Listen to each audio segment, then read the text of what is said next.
All right, we got a little bit of breaking news. Jermall Charlo accepts David Benavidez' challenge. Before I get into that, hit the thumbs up, hit the sub, hit the bell. You know what to do. And with that being said, let's get into the video. All right, so first off, I've got to talk about this because even though Jermall Charlo accepted the fight, there is a stipulation here. He says he fights at 160. David Benavidez fights at 168. Meet them somewhere in the middle. So that would be around what, 64 and a half? Or if you want to round up 165.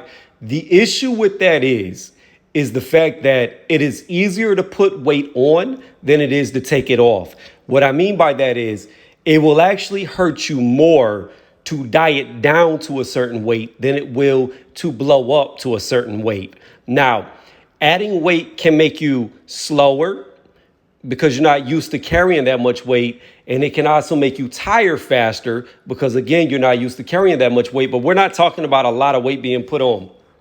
We're only talking about a maximum of 8 pounds for him to get to that limit. And I guarantee you he walks around more than 168 outside of competition. So truth be told, he just doesn't have to cut as much weight whenever he's going to make weight. Whereas David Benavidez is a lot bigger guy. He's a very big guy. I mean, I've heard rumors that it's hard for him to make 168. So you got to look at it. Even though he's young at 24 years old. Let me get into the stats real fast, actually. So we've got Charlo. Charlo is 30 years old. He's 6 foot tall. He's won 31 fights, and out of those 31 fights, he has 22 knockouts. His last win was over Dermachenko, which was a masterful display. He really rose to the occasion and showed that he deserves to be a champion at the middleweight division.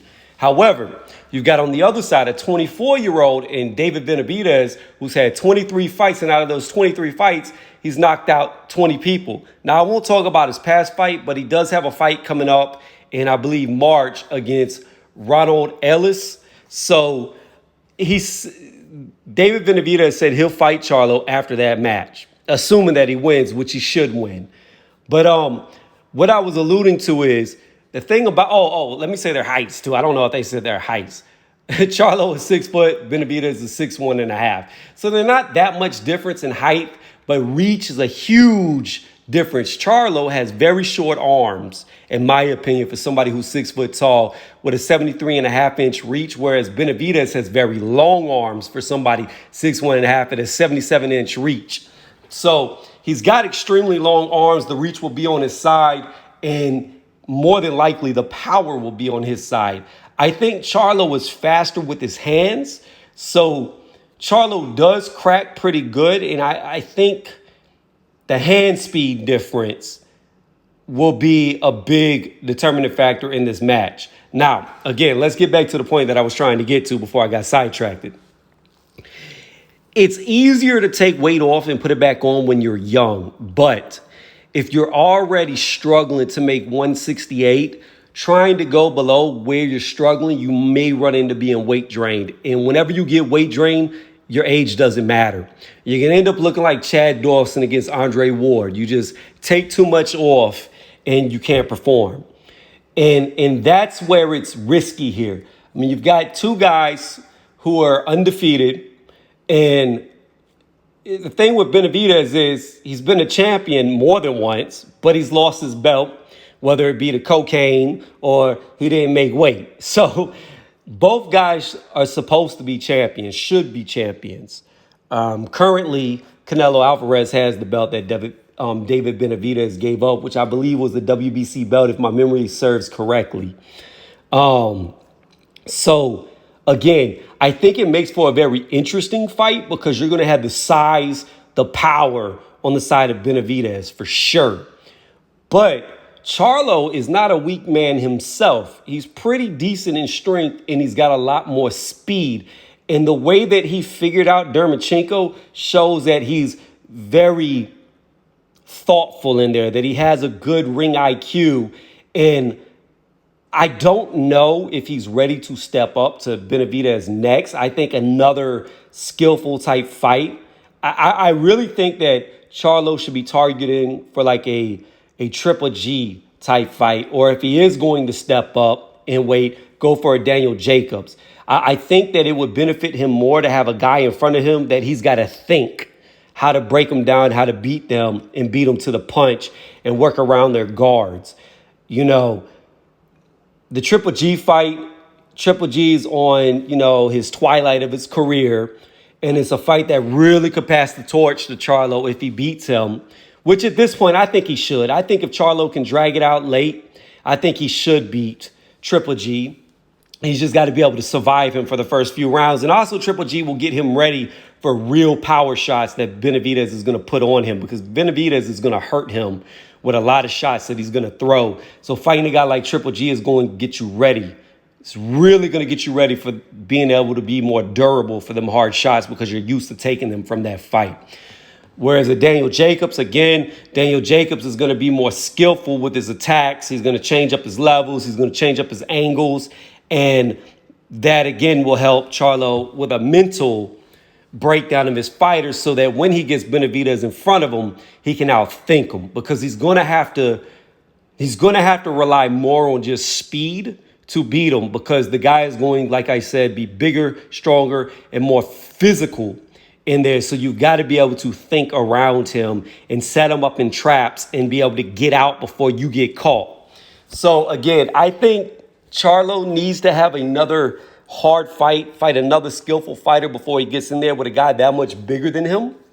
But I don't agree with the catch weight. A lot of people will say, oh, that's fair, they meet in the middle, but it's really not, because it's going to end up hurting the bigger guy a lot more than it's going to hurt the smaller guy that gained a couple of pounds. And in Charlo's case, he's not gaining anything. He's just cutting less weight.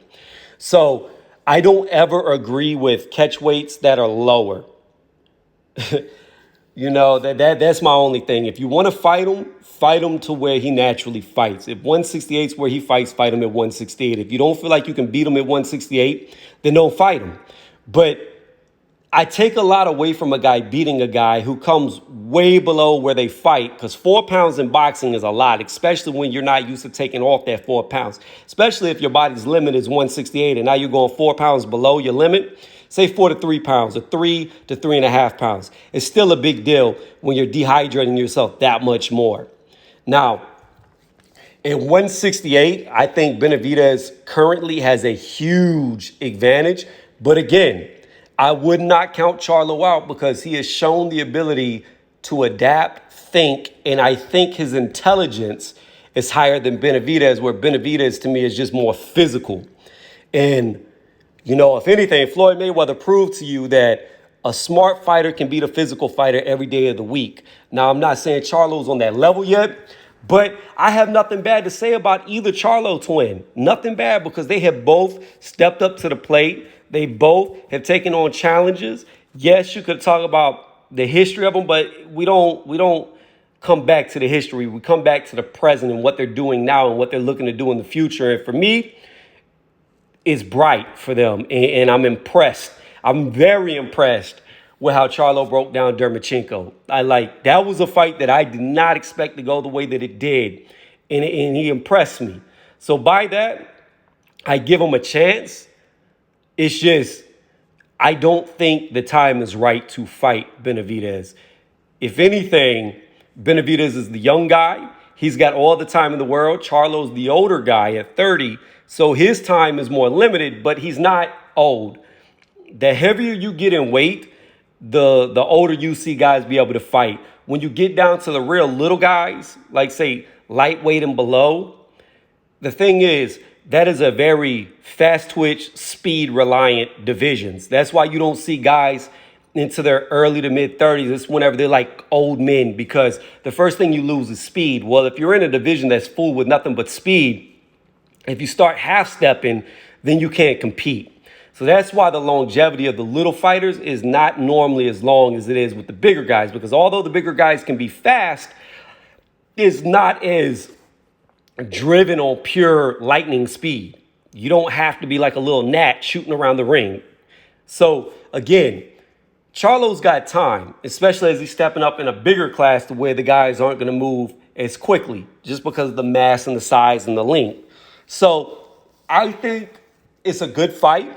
I think it's a legacy style fight, especially which, like I said, he should. If Benavidez wins in his next fight, and then Charlo should have another fight in between so he doesn't get ring rust, so he doesn't sit stagnant for too long. I think it's a great fight and a great legacy fight for Charlo because Benavidez is the real deal. Like I said, this guy won his title twice and never lost it to a person. He lost it because of outside reasons. So it would blow Charlo's stock up if he beat him. Now, depending on how Charlo looked beating him would depend on if he should stay at 168 or not. If he goes in there and he manhandles David Benavidez, which has been the more physical guy against the guys he's fought, then by all means stay there. But if you see Charlo having to win by his athleticism and his thinking, then he probably needs to stay at 160, or at least if he does stay at 168, fight softer competition till he really grows into that division, because it's a big difference in boxing when you jump up 8 pounds. After middleweight, the weight gaps get bigger and bigger and bigger.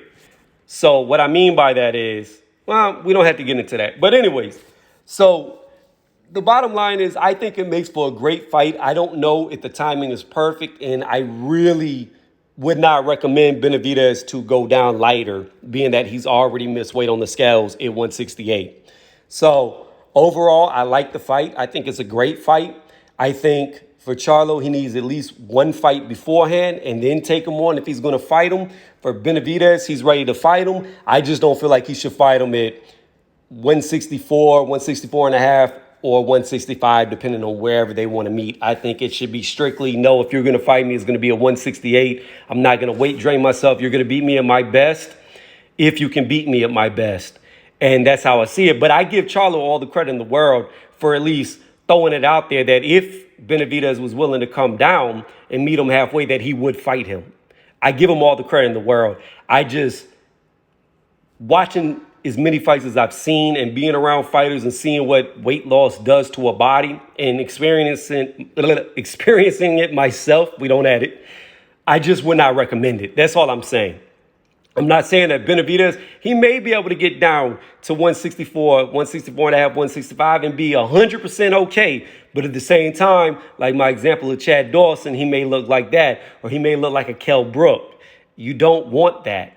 So, especially when you're undefeated, it's not like he's going to be fighting Charlo with a loss already on his record. He's going to be risking losing against a smaller fighter, because at the end of the day, Charlo is a smaller fighter because he's a weight class down, which would hurt you more. Even though Charlo's a 160 champion, a middleweight champion, it would still hurt you more losing to a guy at 160 champion or not than losing to a guy at your own weight class. That's just how I see it. Let me know what y'all think in the comment section. Overall, I think it's a great fight if it happens at 168. If it doesn't, I think it's too much of an advantage for Charlo, but I do tip my hat and give him all the credit in the world for the willingness to fight a guy like David Benavidez, who a lot of guys don't want to fight, especially Canelo. I don't think Canelo wants to get anywhere near him. So, yeah, I don't know what else to say on it. Don't forget, hit that thumbs up and leave a comment. Thumbs up to Charlo. Good job, my dude.